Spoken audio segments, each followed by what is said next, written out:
Right, hello, Lewis. Good morning. Good to see you now. Afternoon, So we've decided to start a podcast, haven't we? We're going to call it One for the Road. Kind of reason we've started this podcast is mainly due to the fact that Corona's taken over everyone's lives, and we need something to do at the weekends to kind of give us a purpose in life. Because I don't know about you, but I feel like a severe lack of purpose at the moment. Yes. You always need a creative outlet, don't you? Pretty much. I think with a lot of the tourists down here in the southwest now going home, I will be able to get out and about more, but I think it's kind of had a lasting impact in the fact that I should really be doing more with my weekends and more with my free time. I don't know how you feel about that. Yeah, that's fair. The same thing, really. Yeah, I think so it's One for the Road. It's going to be this podcast. Today, we're going to be going through a Tame Impala album, and Lucy's going to talk to us a little bit about the album we're going to be using. Yeah, so today it's going to be Currents, which is Kevin Parker's third studio album. Now, it's Tame Impala. It's something that I always thought was a band name, but it's literally just one guy.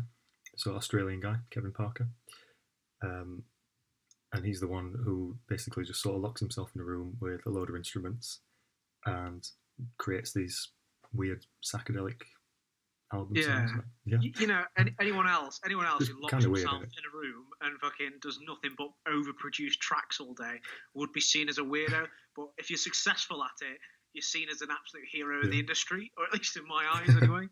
I think it adds another layer to it as well, doesn't it? When you just think it's just one guy. Yeah, exactly. I mean, who's brought together all this. You can tell it's in his music, can't you? You can really tell it's a part of his music. This kind of like the other album is, which is lonerism. You know, he's a very isolated man. And like even from his kind of tracks and seeing what I've seen online previously, I feel like you can tell lonerism is him. You can tell that he's a man who sticks to his own. He does his own thing, and he doesn't really kind of get pushed around by the kind of industry standards, which I think dominate music at the moment. Which I think why I feel, I don't know about you, but it's why I feel necessarily kind of attached to his music. It's not conventional, but also, let's say indie. Indie was meant to be the non-conventional, yet I feel like it's become conventional. Tame Impala, Kevin, he's gone completely far with the idea. He's taken the idea to its extremes, overproduced, but still very individualistic, and just an all-round great track. But you can tell all the way through, he's done it on his own. Yeah, and I think that comes out in his music. So today we're going to go through kind of like, we're going to go track by track. We're probably going to veer off to the left and right as we go throughout today. I'm excited to do this. I'm excited to kind of take on this album. It's been an album that you introduced to me when we were on holiday out in America. We were driving at night, I think it was, through... it wasn't the desert with that trip, was it? No, we were coming out of Chicago, weren't we? That's it. That's bloody it. Yeah, we're coming out of Chicago, and I have terrible memory for these things. That's why I take a lot of photos. At least you remember the music, though. Yeah, exactly. The music's the nice, pretty scenery and the life-changing experiences. Music. So I think we were driving through, like you said, Chicago. We were up in that part, neck of the woods, and you played this first track for me. And this one was immediately kind of hooked me. When we got further into the track, was the strings. Yeah. I remember you sitting there and saying to me, wait for the strings. And I remember them playing. And thinking, at first I was kind of like, this is very different to what I'm used to listening to, like a hard break in the track to allow these strings through. So it's a long track as well, isn't it? It is a long old track. It is a long old track. I think it's a brilliant opening though. I've got some notes here I made. As I imagine you have as well. I say so straight away, you can tell this is a great opening track to any album. You can really tell that this kind of lo-fi, I don't know if you noticed it, but the crackle and pop, the kind of like... Oh, yeah. The kind of like music when it wasn't so... Even though it is an overproduced track, I don't know if you'd agree with me with that, but I can hear the low-fidelity music he plays. The sound is immediately established, and it carries on all the way throughout that tune. Yeah, it's interesting you say that, so especially with some of the later ones as well. There is that kind of almost like vintagey feel to it. Exactly. Exactly. What it is. Because I think it's a deliberate move anyway, just to absolutely give a bit more absolutely. grit. I think with modern music being so high fidelity that nowadays, like you can hear the little imperfections. I think him going back to kind of this lo-fi says a lot about the kind of artist that he is, and more so the era that he grew up in. Because he's a little bit older than us, isn't he? He's in his 30s at least. I didn't check how old he was, but moving on from that, I think immediately I get a psychedelia feeling. I get a 1970s psychedelia kind of motif that, again, another thing that carries on throughout the entire album, but starts here and it starts strong. It is a bit. That is a link to the first two albums as well, which are very much that maybe like 60s, 70s inspired psych rock. Yeah. He's got a style. I think we can both agree. He's got a style, and he likes to stick to that style in particular. I said this to you as well. He's got a great mix of synth and kind of wave. And by what I mean by that is synth. We both know synth is those kind of like the synth, the music that you put through, and you can hear synth. It's very kind of like 80s and 70s yet again. But then he has this kind of like wavy style of tying it all together. And I think it suits the album's name immediately. He in this song here, in this track, he's setting up the feel of the album. And the way I described it is, very great mix of synth and wave. That's how I describe it. I don't know. I mean, what did you feel when you noticed the synth coming in more and more? I thought this album, I think, is more of an evolution from his previous ones. Like we are getting into more of the 80s kind of synth sounds as well. Definitely. Which spoke to me a bit more. It's almost got some dance elements to it as well, maybe. You know what? Beats. Yeah, absolutely. But especially with that, like I said before, the strings, but then there's that part of it that's a bit like a broken record, where it just repeats. Yeah, that almost lost me the first time. Exactly. Which I thought, you kind of think, when you played what's that going in Chicago, on here? Exactly, yeah. And when then, you played that in Chicago, it proper put me off. I was like, right, is this going to turn into like a fucking dance track or a fucking EDM? Even though that's not your style, it's not the music you listen to, I'm never surprised. I had the exact same initial reaction. That's but as soon as it comes in, though, it's just glorious. Yeah. I mean, what are your thoughts on those strings? It's the highlight of the song for me, I think. Just I'd agree. That slow build up to it. Yeah, he's got a thing for crescendos. I noticed. Like the whole album is littered with, okay, let's add the first piece in. Okay, let's add the second piece in. Third piece, fourth piece, bring it together, crescendo, drop. Mm-hmm. And I feel like the strings was another way of doing that. He adds it, he strips the entire song back, and then he adds it all back in again. Yeah, building up those layers. Exactly, building those layers up. It's a sign of a man who sees. I think, it's all speculative. Obviously, we can't speak for the man, but in my heart, get him on as a guest. Yeah, one day. Listening to this track just made me realize, like, he produces these songs as a journey. It's not just, and it's going to sound really fucking like I'm a music hipster and I don't want that fucking hipster to follow me. But I'm not. I'm saying he's specifically sat down and written these tracks for a reason, and that is what you're discovering. Just a few more notes. The robotic voice. I realised he kind of puts like a robot element on his voice after the amazing string section. After the amazing string section, he brings in this kind of weird, I don't know why he's done it, and so I will not vanish and you will not scare me. That bit on there, the bridge. That just threw me for a sideball when I first listened to it, because again, it's another element of something he's purposely done at a produced level, and it's not a natural sound, it's a very artificial sound.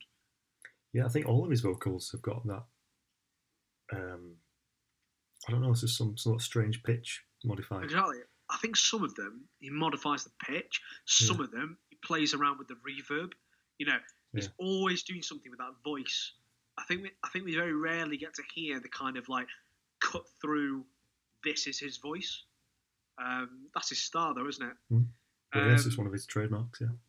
And then obviously you got the fade out at the end. We've had that crescendo. We've had this bridge. The choruses have been played, and then he fades to black, fades out. Yeah. Brilliant end to the first track. It's immediately hooked you in. You're into the album. at least because we like this sort of music, I'm invested. I'm now invested in this music.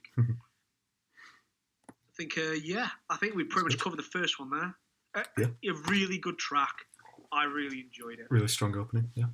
Yeah, the next one kind of threw me for a sideball again when I first listened to it, because it doesn't have that natural kind of flow as albums should. Rather funny considering the album title, Currents.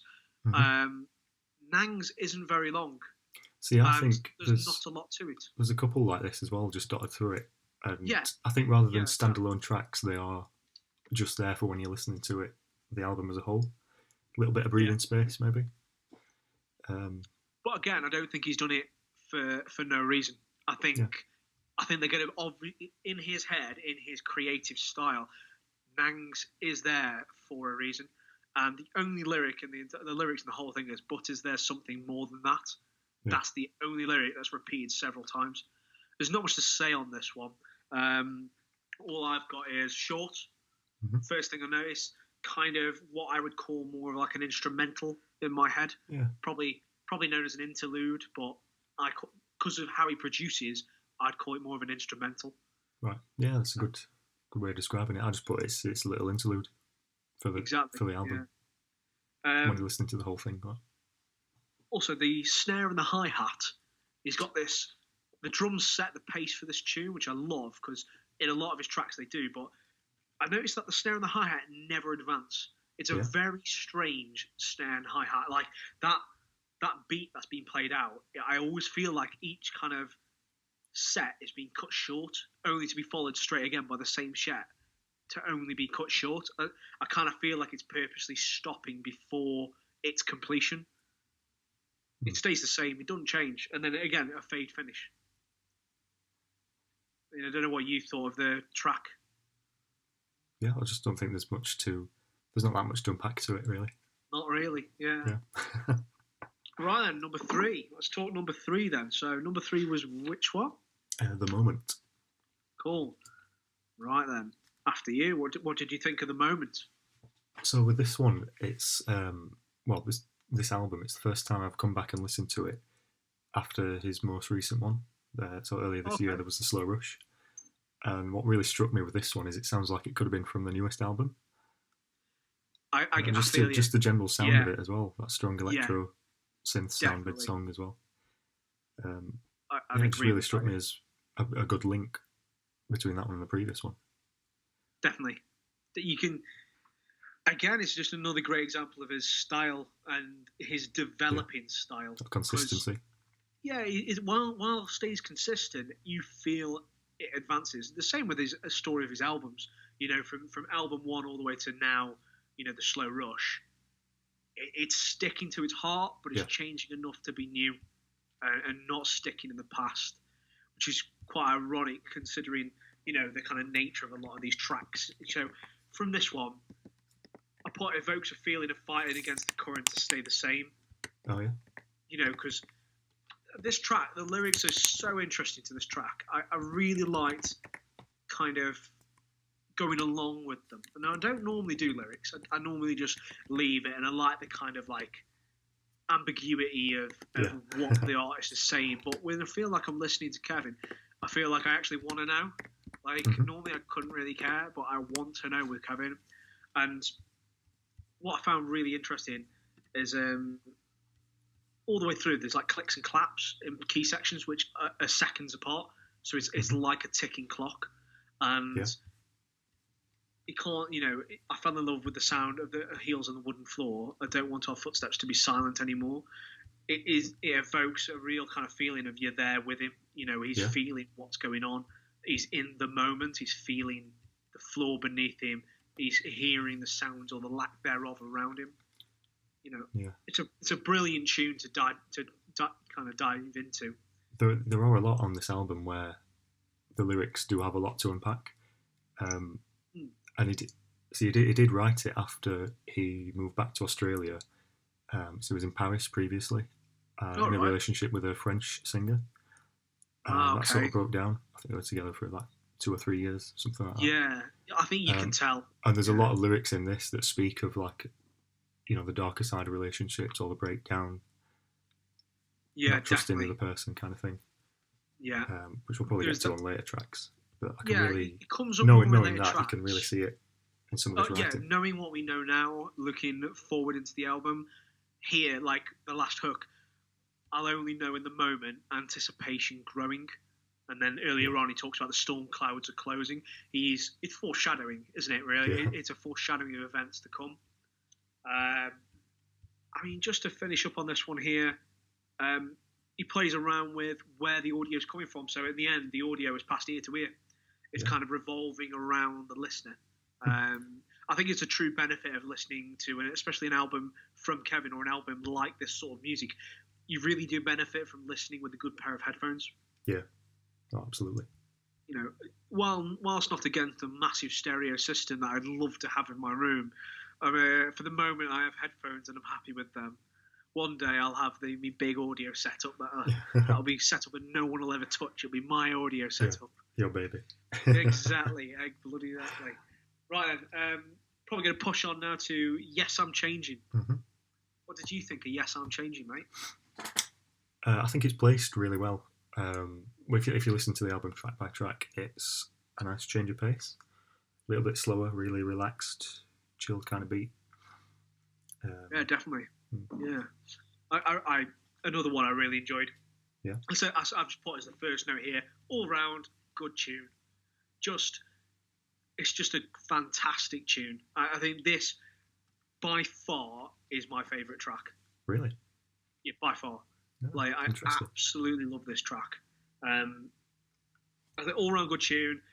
The keyboard takes on a kind of medieval, kind of regal tune, which I found was such a difference. Like, you have that kind of, like, I picture it. I'm going to butcher the ages one, but I'm thinking kind of like gothic, kind of in the church, kind of piano organ music. Do you see what I mean? Like, to me anyway, it sounded like that, which I thought was, although I can't really kind of key in why he made this decision, I'm glad he did. It really kind of adds to it for me. I didn't really get that listening to it. I want to go back to it now, try and listen out for that. Yeah, no, definitely go back. Go back. And I didn't really get an old medieval theme. I know it's probably not, but it's the you can just tell little it's cues not of a it. natural. Anyway, it's because it's obviously done through a keyboard, not a piano. So it's obviously been electrically changed, which means he's made that decision for a reason. Which again, personally, I think adds to it, and I really enjoyed. So I'd say go back and listen to the piano in this. Yeah. Or rather, the keyboard rather. You won't be sad you did. I find this interesting because this is another theme that he kind of takes up and he runs with throughout the entire album. Is he's adding in background noise, background volume. Yeah. Like for example, in this car, there's busy traffic and horns of cars and people talking in the background. Yeah, that really threw me, especially if that comes on in the car. I'm looking around, seeing who's beeping. So it does. It's just like city background. Looking the right way. Just threw me for a bit. No, I get it. But it's such an interesting decision to make. Yeah. Again, it gives that kind of. This is where for me, it kind of diverts away from kind of the classic music we used to, because he's adding elements of what I feel like is cinematography, which I know is a fully audio piece, but bear with me. I think when I say that, he's not only is he kind of singing you a song, creating that kind of feel, he's also painting a picture. Yeah. Which I think a lot of artists try to do, but a lot of them don't manage it because, especially in more popular culture anyway, as I feel, I think they don't achieve that. But then you've got Kevin here comes in and he is willing to add in muffled traffic sounds, large horns, and people talking on phones to the back of his track. And most people would view that as kind of noise, like it's unnecessary clutter, and like it would probably like take away from the song. But here, like I will have to say, I'm a massive fanboy for this song. This is my best tune. I think it adds so much to it. It just paints that picture of what is happening. And then sounds a bit more realism, doesn't it? Exactly, yeah. And then at the end, is one of the lines that really got me was calling out for you amongst all that background traffic noise. Calling out for you. Yeah. I really enjoyed this. I love this track. I'm proper fangirling over this track. I mean, what did you think about the track as a whole? Like, what's your kind of image of what it's trying to say? I do like it. I think it is definitely one of the strongest on the album. Just one of the lyrics that I really picked out as well. They say people never change. That's bullshit. They do. Yeah. That's something else that I just get the feeling of his sort of failing relationship, distrust, Yeah. those kind of themes. Yeah. Just that line in particular. It's a good telltale, isn't it, for what's coming as well. It's I bloody love this track. You know, I'm proper fangirl for this track, and I don't care who says it. Like, I fucking love it. Coming up next, we've got Eventually. So what did you find from Eventually? First note that I wrote down was really strong opening. That bombastic drum sound. Exactly. That was really good. I think it's brilliant. Heavier sound now. More bass in the intro. It's a much heavier sound. Mm-hmm. It has that strong opening, but then towards the end slows down quite a lot. It's a bit of an interesting ending. Again, really, he's playing with the kind of track's makeup. He's playing with how it's constructed. It kind of fits the theme as well. So well. I get the impression he's writing about maybe making tough decisions. There's lines I know that I'll be happier, and I know you will too. I think that's obviously talking about getting out of Dodge, isn't it? Yeah. Like going back to Australia. Might be tough now, but it'll be good in the long run. Exactly. I quite like that lyric. What did I get for Eventually then? Lo-fi bass again. It crackles the whole way through. You hear that low fidelity crackle all the way through this track. Softens up for the chorus, I noticed. So heavy, real heavy track. As soon as the chorus hits, softens right up. Yeah. Kind of really focusing on what he's saying. Again, soft acoustic guitar. He brings in an acoustic. Something that I don't think up until now we'd heard. And then he brings in this acoustic guitar when everything else has been kind of electronically produced. Now he's bringing in the more human element. Yeah. Again, another one as well. Like, you hear wind chimes or small bell noises as well. Like, there are small chimes in that track as you go through it. The more background, like ambience. Yeah, exactly. Yeah. It's just another weird kind of like, it's that kind of like, in the films when, they're remembering something that happened or they're falling into a dream state, that sort of thing. That's it's got a reflective quality to it, hasn't it? Exactly. I love it. Love it. Again, another large crescendo, followed by a gradual fade out. Classic Kevin so far. Loving it. Fits the theme. I think, and then, number 6, Gossip. Another interlude instrumental. Yeah. I find it interesting why he adds these in, and I think you kind of hit the nail on the head when you said it's more for the people who listen to the album as a whole all the way through. Yeah, definitely. It's not something that I'd pick out if I was making a playlist. Oh God, no! It would just randomly be shuffled. It's just exactly. You wouldn't chuck it in your kind of favourite playlist just to hear like a minute or so track or maybe less. Yeah, it's just breathing space that fits in between what the rest of the album is. Yeah. To me, tell me if you think differently, but to me, it feels like chapters. We're talking Tarantino style chapter cards. Yeah, that's a good way of looking at it. I feel like these. I think so for the previous, we've got the moment which is establishing, how he's feeling. He's fighting against that kind of like current. Then you got Yes, I'm Changing. Talks about changing everything. Eventually, and then 6 is Gossip. So. Going back to the start, you have Let It Happen, and then Nangs feel like chapter 1. Then you've got Gossip coming in, feels like chapter 2. Feels like now, as we're about to go into the less I know, the better, it feels like we've entered, let's say we've got to Australia, we're on the shores, we've landed in the airport. This feels like now. Picking up a bit. I feel like this is the kind of chapter where he's now back. He's back in Australia, and he's now writing from that point onwards. Which brings us nicely into the next track, and I think I may have lied on the last one. Maybe Yes, I'm Changing. Isn't my favourite because secretly this one's my favourite. Yeah, I've got too many favourites. I've got to agree there. This is absolutely of all the Tame Impala tracks. This is my favourite one. So the most accessible as well, I think. Exactly. For a general audience, it's just such a funky, groovy beat, isn't it? Exactly. I think on the groovy beat. Fucking how old are you? Fucking hell. Groovy beat. Oh my lord. I know he's aiming for a certain style, but please let that not be it. I think So I think when you look on, for example, Tame Impala's own page on the YouTube Music, looking at the top tracks, The Less I Know the Better is the top song. That is the most played. And then Let It Happen is third most played, just behind Is It True from the new album. Yeah. So I think it's a good, like you've exactly said there, it's a good kind of telltale sign that this is a more mainstream appealing song. It's the one that I've heard most out and about as well. Yeah, it's only because when we've been away, I've played it every 5 fucking seconds. Yeah. I meant also in like pubs and clubs and that. Yeah. Like you've heard it in a club? They do play it there. Leadmill in Sheffield, man. That's where you need to be. I suppose Leadmill in Sheffield. That's the only club. Only one worth going to. I suppose. Bit of free advertising for him as well. Yeah. The less I know, the better. The less I know, the better. Okay. So I've written here, even though the last one I put really good tune, this is my pick for the best tune. Yeah, absolutely. This is the first tune with an open dialogue. There's an open dialogue going on throughout this track.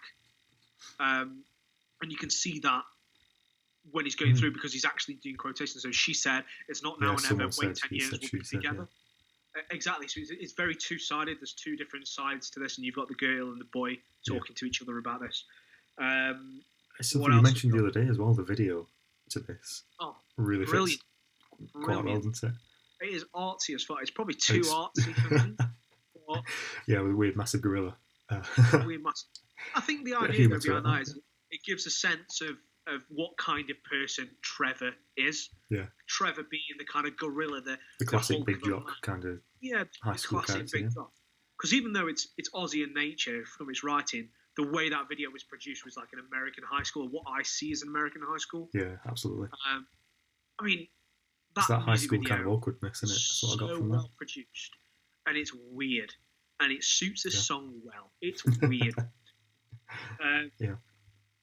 Yeah, so there's a bell. I noticed, not like a common kind of, Gregorian bell, but there's a bell-type sound being played on all the hard notes, kind of tipping them off. Especially in the outro as well. It's quite prominent. Yeah. And let's just take a minute to talk about that bloody opening riff. That opening riff, I think, is one of my favourite. Yeah. I think there's only like 2 or 3 riffs that I'd probably put above it of all time. You know, one of them being Greta Van Fleet. I really like some of their opening riffs. But yeah, this riff is phenomenal. So good. It immediately captivates you. It tells you what the song is going to be about. It tells you how it's going to go down. I bloody love this. Straight, you can't help but smile as soon as you hear it coming. Even thinking about it now, I've got a massive smile on my face. I want to listen to it again. Yeah, it's brilliant. Right, I think Kevin, you noticed throughout that. So we talked about like how Trevor was the beast of this song, and even going through some of the lyrics, you get this sense like, I ran out the door to get her. She was holding hands with Trevor, not the greatest feeling ever. So pull yourself together. You should try your luck with Heather. So, and then I heard they slept together. Oh, the less I know, the better. Mm-hmm. This is obviously a girl that he likes, and probably is in love with. And you get that sense throughout the entire track. There's Trevor's in the way, but I feel like Kevin, towards the end of the song, starts to see himself as like this white knight, a hero of the trying to get the girl, rescuing her from this Trevor character. And the thing is, she's not saying no. I mean, look at the line. She said, "It's not now or never. Wait 10 years. We'll be together." Yeah, I was just going to say that in the second verse. So again, it's just showing like emotionally he's been played with. Mm-hmm. Don't make me wait forever. Yeah, exactly. He said, "Wait 10 years. We'll be together." Now, how interesting is it? I find it very interesting that he says 10 years. Why 10 years? Wait a year. Wait 3 years. Wait a normal amount of time for any relationship. Why wait 10 years? Yeah. Maybe it's just to emphasise that time difference, or like it's never going to happen. Exactly. Maybe. Is she just playing with him, keeping him on the side? Yeah. That's there's no way we're going to know. I think you could dive into this tune and the lyrics all day long, and I don't think you'd be any the wiser for it. I think it knows what it's talking about, and I think we know what it's talking about, and that's as far as we're going to take it. But what I always found really interesting was in the last chorus where he says, "Don't suppose we could convince your lover to change his mind. Don't suppose we could convince your lover." Oh yeah. I just found because when I was normally listening to the tune, I didn't pick up on that. But then coming back, because later it's changed to you, isn't it? And exactly. The second time it comes in. Exactly. So why are they almost working together on it? Exactly. That's an interesting change. That I've not picked up on that. It's really odd. Don't suppose we could convince your lover to change his mind. So he still sees himself as hers in a kind of weird, kind of like almost. And they're kind both of like, on the same page. Yeah. Working against the Trevor character. Right. It's like he puts himself one down for the meantime, but he knows in the future he'll get the girl. Again, this kind of white knight scenario that he sees himself in. And the fact that she says, "It's not now or never, wait 10 years and we'll be together," again in the last verse. Better late than never. Better late than never. He is clinging onto this girl, obviously. Yeah. Instead of just letting the fuck go. Not being funny. But he obviously likes this girl. And it really does set up the kind of... I think that's why this song is so good.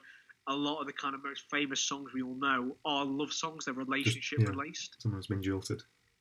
Exactly. Yeah. And I think that brings us really well, really great, into Past Life, number 8. Now, I'd be really interested to see what you think of Past Life. The first thing I wrote next to it is Stranger Things. Especially the intro, it just sounds like that 80s kind of sound, doesn't it? Straight off that soundtrack. It's got that vibe. Again, he's I wouldn't say stuck in an era. He's more emulating an era. And that's in kind of everything he does. Whenever anyone says synth, you're thinking 70s, 80s. Well, at least I am. I don't know about you. I think you might be with me there. It's such an interesting track. It is. I don't think that personally, it's not one of my favourites. Just with I don't know if I can get on with this like storytelling voiceover. Where it's it's not particularly sung lyrics. It's read out as if it's telling a story. Exactly. I don't know if that works for me in a song. I tell you what, it's taken me a few listens to really kind of get into being all right with listening to it. Yeah. I was definitely with you in the first case that when I was first listening to the album a few times, it was one that I would quite happily skip. Yeah. However, I kind of come to see for what it really is, which is, I feel it's like, it's basically him telling you what the story is. You know what I mean? In a very explicit way, really, isn't it? Exactly. He is dumping the story on you. Whether you want to listen to it or not, I think it probably acts as, like we said earlier, like one of these intermission tracks. Because it's not overly long. It's not as long as some of the other ones, I think, if I remember rightly. But it serves a purpose. It really does serve a purpose. At first, I don't know why, but I felt like the voice was actually a woman's. Now, don't ask me why.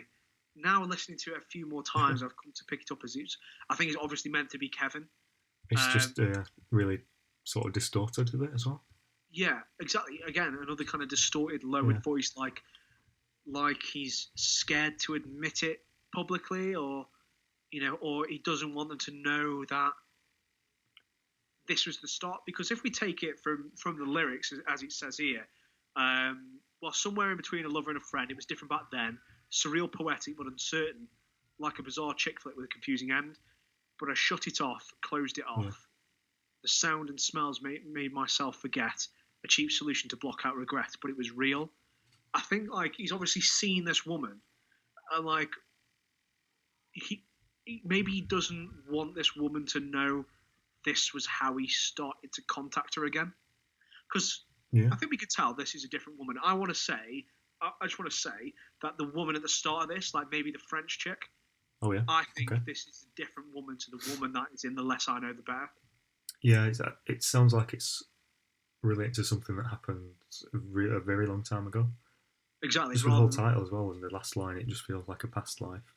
Exactly. Cheap solution to block out regret. And then you have I think that's just a resurgence of something really old. Yeah, you have a really interesting outro though, man. Like the outro, I think is so interesting. Again, it's like another dialogue saying that you're a stranger. You're not a stranger if you're always on my mind. I know it's too late. It just didn't feel right in a long time. Outro. So he even makes mention saying like he wonders if the number that this girl has is still the same. I mean, I don't even know if she has the same phone number. And then he calls her because in the outro she says hello. I do like that ending though. Yeah, just woman picks up the phone. And that woman's voice, hello. Yeah. Exactly, and I think this is the girl from The Less I Know, the Better. Years later, I'm talking years and years, and bringing it back. This is where I think this is why he says 10 years. Do you know what I mean? Oh yeah. I think he's gone, he's left for France. He's made something of himself. He's come back to Australia. He's been driving through his hometown, which, if I remember rightly, he's in the isolated city. So in Australia, all the other cities are quite close to each other. Yeah. And then the other one, which I think is like Perth. Yeah, I think I've heard that. And it's on its own. It's isolated. Perth, it's isolated from the rest of Australia. It's on its own in the different corner of the kind of country. And I think, you've got a good chance in a small country like they are, like population-wise. I think you've probably got a good chance of actually running into someone. Yeah. Especially if you live in the city and you've got your routine like he does, picking up suits. He sees this girl. He knows this girl. It's been 10 years or 20 years or however long. Mm-hmm. He rings this girl's number he used to have. Boom, she answers. Pushing forward, straight into track 9, Disciples. Tell me if I'm wrong. Like that's... At least that's my kind of subjective look at it. I don't know. Do you think I'm talking absolute rubbish or... I know it's interesting that when you talk about it, maybe going back in time or bringing up past feelings, because the start of Disciples, more so than the others, has a real kind of retro disco feel to it. Yeah, again. It starts off with that analogs crackling style. I mean, he is obsessed with it. Like at this point. Yeah. He is obsessed with it. It really works for the start of this anyway, and it sort of gets cleaner as it goes on. Right? I think it's an interesting track. It's definitely one of my more... It's definitely in the top 5 for me of this kind of album here. I think this is where he's talking with the girl. He's started to talk with this woman, and the music just plays that perfectly. I mean, what did you think of this track's kind of makeup? How it's made? What did you think? I feel like it's a little bit simpler than some of the others. Yeah, I'd agree. And we've still got the same kind of themes as before as well. Yeah, it's a really good way of him sticking to a central theme but pushing it forward just enough to make it change without breaking the immersion. I feel like when I listen to this album as a whole, you're properly immersed in it. Mm-hmm. And he doesn't break that, even though he changes this track quite a lot. I don't really have much to say on this track in particular. I think it's just an all-round good track. It's not, it's not overly long. One interesting line I did pick up was, and I could tell by your face, no one's ever been rude to you. Or I could tell you things that I can't say to anyone. So at this point, he's obviously with this woman now. He's chatting her up. He's pushing that story forward. But I feel like you said, it doesn't sound, it sounds a lot like different, and I think, but similar in the same way to the first track. Which is, I think he's gone back in this loop. He's back in this loop to talking to a girl again, trying not to make the same mistakes. Mm-hmm. Even down to verse 2. And I had no idea what that feeling could do to you. And I could tell you've changed by the people around you. Definitely that. Something from the past that's come back. I used to take a long way just so I could walk past your door, way outside. Yeah. But I guess I won't anymore. Yeah. He's changed. Bit moving on as well. Exactly. He's changed. He's pushed forward, but I think he's aware that he's kind of going backwards in the fact that he's putting himself back out there again. Yeah. I mean, I don't know. It's all speculative, obviously. I think I kind of like... That's a big theme across the album, though, that having one foot stepping forward, but still carrying all your past baggage, maybe. I mean, this is what you've got. I think it's a good teller of, as a person, how he's developing. You can draw from it what you want. I kind of draw a similarity, saying like you make your mistakes, you learn from them, and then you take what you've learned and you try and apply it again, rather than just completely cutting yourself from it. You take those lessons, you push forward, you make something out of those lessons. You don't just let it get you down. You know, I haven't. All I've got to say on this to finish off is killer riff in the middle of this track. Yeah, killer, absolute killer riff. I love it. I say if you haven't gone in, if you don't know what I'm saying and it's kind of passed you by, because I think with some of Kevin's music it can just pass you by. Go back, listen to it. You know. Yeah. Right then, what's number 10? Number 10, we've got "'Cause I'm a Man." Yes. This again, very vibe heavy. Yeah. Like, but you know, you can, when I say vibe, I mean the subjective term. You know, you get something out of this. It's got a definite theme immediately off the bat. Yeah. It's an argument, really, isn't it? Yeah. Exactly. Yeah. Differences between men and women, how they think. That's what I got from it, anyway. Yeah. It's quite. Yeah, I don't know what more to say, because it is quite self-explanatory, unlike a lot of the other ones. Yeah. This is where the conversation comes in again. So he's got this storytelling element coming into it. He's telling the story of him having not disagreements, but differences probably with this woman. There's a back and forth, and it's quite explicit, isn't it? Exactly. Yeah. I love these lines though in the chorus, man. Because I'm a man, woman. Don't always think before I do. Because I'm a man, woman. That's the only answer I've got for you. Don't often prowl before I choose. I'm a human woman. A greater force I answer to. Yeah. Again, he's. I feel like the album being named Currents. I think it's been named Currents for a very interesting reason. Yeah. You know, it's all about. I feel like at the start he has been fighting against this current. I got that from the previous album. He's not going with the flow at all. This is why we get the low fidelity. This is why we get the immediate cut drops from the bass. Bass playing, drop. Bass playing, drop. And you can really tell he just cuts that music dead. There is no fade. There is no gradual. There's no kind of change in pitch or volume. He just cuts that stuff off. Yeah. I feel like this, again, he is in the middle of this current now, the riptide, if you will. And this is him being pulled away from this current again, and he's fighting against it. Yeah. Now, again, I'm probably diving into this a bit too much, but... no, even down to the album artwork, though, the guy that he got to do it, they were inspired by, car designs in wind tunnels, or the lines of where all the vortexes are. That's what it was influenced by. So it's also distorted and warped, but when it goes past the little marble on the absolutely. Cover. No, you've said that. It's clicked in my head. What a great piece of trivia. What a great piece of trivia, guys. Thank you. Thank you for that trivia. Well, that's what I'm here for. I think when I've been looking through on this Genius, genius.com for the lyrics, I noticed that a lot of these tracks have individual, because it's the lead single from Tame Impala's third album, Because I'm a Man is. The lead single. Yeah. That's interesting, isn't it? You'd think it would be The Less I Know. I just find that very interesting. Apparently that was the third one, because it says here, and the second song released following Let It Happen. Oh, right. If you go online, you have a look at the album art, and anyone who's listening, I advise you do the same. Go on and have a look at the specific "Cause I'm a Man" album art. It's different, and the colours are different again, but you can see there's two people this time. It's not just one. A really interesting piece of art. Definitely a choice. I mean, they're almost like the way those lines are distorted. It's almost like two silhouettes of people. Oh, I see what you mean. Yeah, I get that. Yeah. If you're listening, pull it up now to the side and have a quick gander at what we're talking about. I think it relates quite well. One of the other things I kind of got from this track in particular was maintains heavy bass, but this is the first time I noticed the bass is peaking.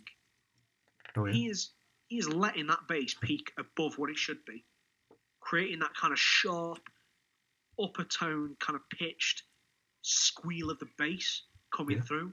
It's obviously too loud for the instrument he's got, and he's done that on purpose yet again. Mm-hmm. You know, you can definitely tell it peaks all the way through. But it's a much more chill track.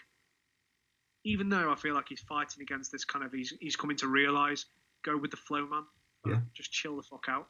Because even though it is about an argument, it's not got a kind of hard or angry edge or feel to it. Exactly, no. He's almost absolving himself of the crime, really.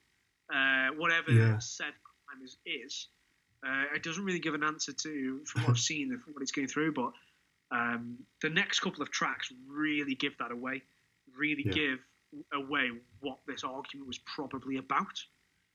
So I want to move straight into that and go into Reality in Motion.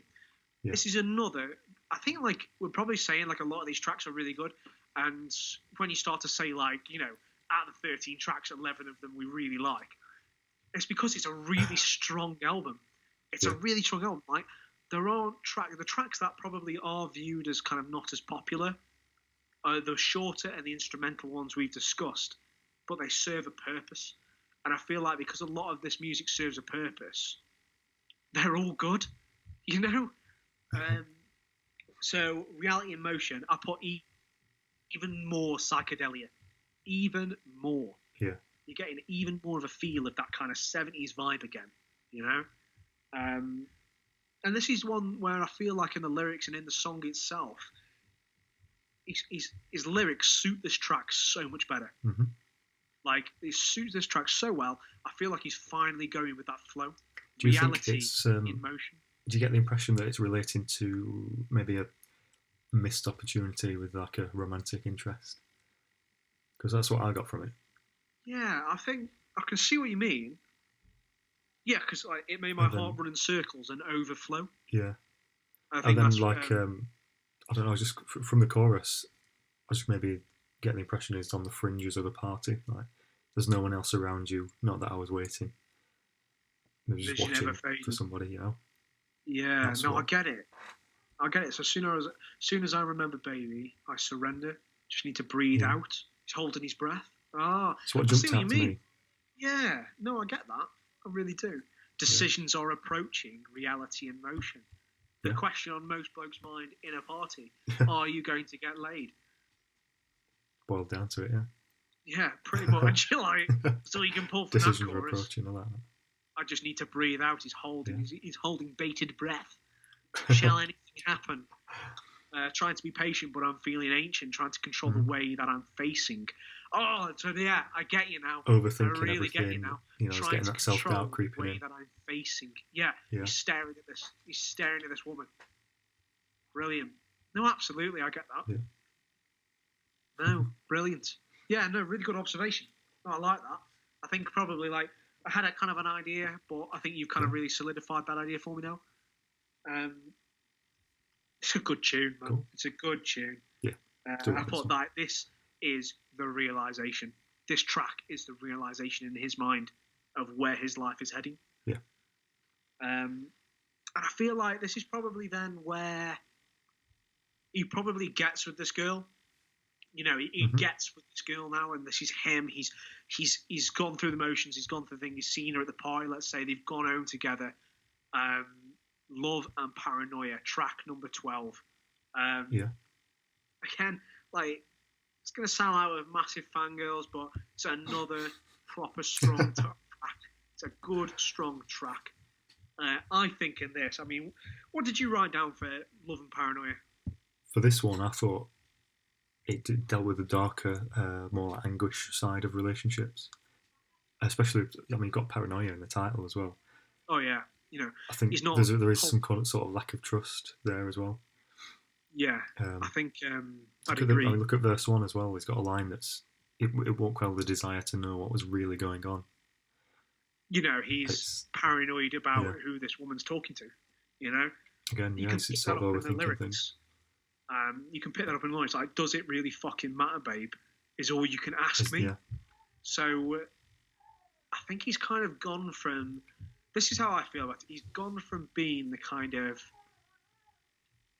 the sub of the relationship, if you know, to use a rather grotesque term, the sub of the relationship in the previous one, in France, let's say, or, you know, especially when we're going back to Trevor, he feels like the kind of the one who's lower down in the hierarchy. Definitely, yeah. At the end of that, he refers to Trevor as Superman, doesn't he? So yeah, exactly. It's say feeling your fucking mind. Yeah, brilliant. Yeah. This one here, I think he's becoming Trevor. He's becoming, does it really fucking matter, babe, is all you can ask me. Then later on, he makes a really good kind of reference in one of the lyrics, which is jealousy setting in. So just to find what you're typing, modern problems for modern people. Let's face it, But he's obviously got that paranoia because he loves her, because he's in love, and because he's been in love with this girl for a while. He's paranoid like another bigger Trevor's going to come along. Yeah, I think that's pushing her away. Am I going to cross the line to find out what you're typing? Is that like? Well, is he considering just like checking someone, like checking hacking into the phone checking or her emails? Yeah, exactly. It's a bit of invasion of privacy as well. Yeah, a massive invasion of your privacy. And again, speaks to that paranoia element. Exactly, and then you can tell in the end, and suddenly I'm the phony one, the only one with the problem. True love is bringing it out of me, the worst in me, and I now. Do you remember the time we were by the ocean? So he's this is what he alludes to is he's had a relationship with this girl for quite a while, I imagine, whether that be kind of sexual or platonic. He's had this relationship for a while. They may not have seen a lot of each other when he was away or whatever, but I think he still views her as this girl next door in the high school, rather, sees her as this unobtainable girl, and he's managed to get her. And now he's fucking it up. He is fucking it up. And he says here, like, that time we were by the ocean, I didn't care if it was day or night. The world was right where I wanted it. That's a strong... It really evokes some strong feelings, like, this is the one. And then says, girl, I'm sorry. Babe, I'm really, really sorry. Yeah. He's fucked it. Definitely he has fucked it up. Like, it tells a great story. Really does. Quite open and honest, really. Yeah. You know what? I think, we'll never know for... Well, we don't know if it relates to real life or not. But exactly. We're never going to know if it actually relates to real life unless he says so. At which point, great, but I think part of his act is going to be, he's like we said, he sticks to his own guns. He ain't going to start going around saying, oh, this is the reason why that, this is the reason why that. We can only speculate. I don't think we're ever going to get an answer, but I think we can kind of see where his heart is in these lyrics. And I think that's the way it's gone. He's lost this dream girl of his. And then I think we've come full circle right at the end. We have come full circle to the last track, which is New Person, Same Old Mistakes. Yeah. So I think this is like, if you were to do this by chapters, this is the closing chapter. We've seen twice now. He has gone through this, learned from your mistakes, pushed forward, and both times he's come short. He has come short. That's it. You get the impression that he's moved on, or he's grown, new person, but then same old mistakes. Exactly. He's still carrying that. He is the same. And bringing he is towards... the same Kevin as previously. He's the same Kevin. Like nothing's changed.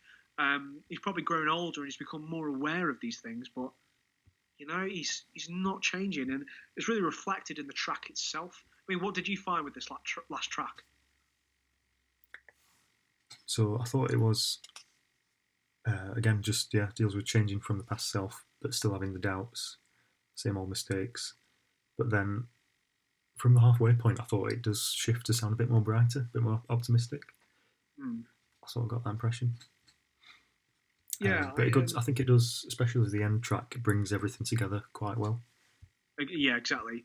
Again, a fan of crescendos is Kevin. Yeah. I put that acoustic strumming though. Yeah. Inverted or reversed piano keys. I don't know if you noticed that. Inverted?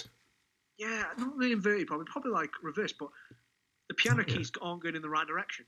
As I'm listening to it, I feel like he's reversed he's played it out, and then always playing it with like a reversed sound on each one. Yeah. But that's how I feel anyway. Whether that be through the fact that he's actually gone through the effort of playing in reverse and then playing it forward, if you know what I mean, or if he's gone through at the end and put a modifier on it. And knowing Kevin, he'd probably just put a modifier on it. But it's those synth keys again, Yeah, he fucking sound. loves that synth. He absolutely loves that synth, and it finishes this tune off so well. Mm-hmm. You know, and he's torn, but I just feel like we've gone through all this. It's called currents. He's made mistakes. He's gone with the flow. He stopped going with the flow. He's made mistakes. He's gone with the flow. He stopped going with the flow, and now we're here again at this kind of precipice. I mean, will he change? You know, yeah. Will I be in too deep, going with what I always longed for? You know, it's a brilliant track to finish off this album. Yeah. I really enjoyed this album. You know, it's I think it ties together the whole piece. It's just a great album. You know, yeah. I think this has been a good first album to do on here as well, because it kind of brings our love for this artist together. Yeah, definitely. I think it's a good start. I'm thinking we're probably going to be seeing more of Tame Impala in the future. Definitely want to cover there's just latest album. With his stuff. There's just so much to talk about. Oh, exactly. Yeah, exactly. I think Currents has my favourite track from Tame Impala. The less I know, the better. But the album as a whole, like you mentioned, the Slow Rush. I just think as a whole album that will be a lot to go into there. I do like that one. If you listen to the catalogue of music he's made, you can tell he is getting so much stronger as an artist as you move through. You can really tell there is a large difference in quality. So quality of single tracks, I think he's always good at writing strong tracks. Yeah. Quality of writing an album with a fixed storyline. I think The Slow Rush is an example of a brilliant album altogether. And I will have to admit with you there, mate, yeah, it is better on the whole as an album than this album.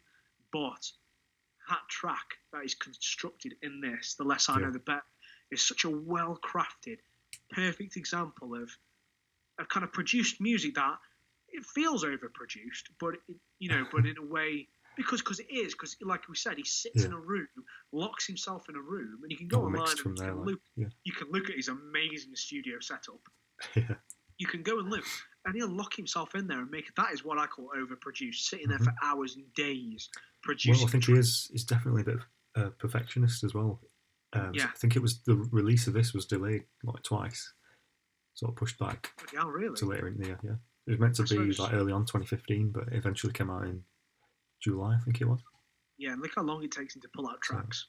You know what I mean? Like, he's not rushing these things. He is not rushing these things. Not at all. Yeah, so that's been Tame Impala's Currents. I think, I really enjoyed this album. I got a lot from it. It'll be one of those albums that I'm going to listen to for years to come. I mean, I've got it on vinyl as well as the Slow Rush. Very nice. You know, I've got my little vinyl player back there. Every so often I plug it in and have a play around with it. It's going to be one of those albums that I'm going to be playing for years to come. It really is. I don't know about you. Is this one you're going to be consistently adding to your kind of what you want to hear playlists? Yeah, I feel like going back to it now, I just got more of an appreciation for it. I didn't realise there was that many tracks on it that I really enjoyed. Again, it's just that highlight of The Less I Know, the Better, and you just think, oh, automatically, that's the one. Such a big peak. That's the track off this album. But in reality, when you do unpack the rest of them, there is more to appreciate. Exactly, I couldn't agree more. Yeah. Could not agree more. This has been One for the Road. It's been a great first opening podcast, I think. I think we've really kind of delved deep into the mind of Kevin. And now we've done that, I think we're kind of probably going to choose another one. So what we're going to do is, as a format, we're going to take an album each week. So we've decided to start on Tame Impala. We know we both have a love for this album. We both know this album inside and out. We want to now push it forward to next week. And what we're going to do is we're going to have an album each week. So, and we're not going to tell each other what the album is. So this is Lewis's turn now to give me an album that we're going to go away and listen to and come back next week and do. So Lewis, what is your pick for next week? So then, Dom, you're probably not going to be that surprised by this one. We've called it One for the Road. Obviously, named after the Arctic Monkeys track. Exactly.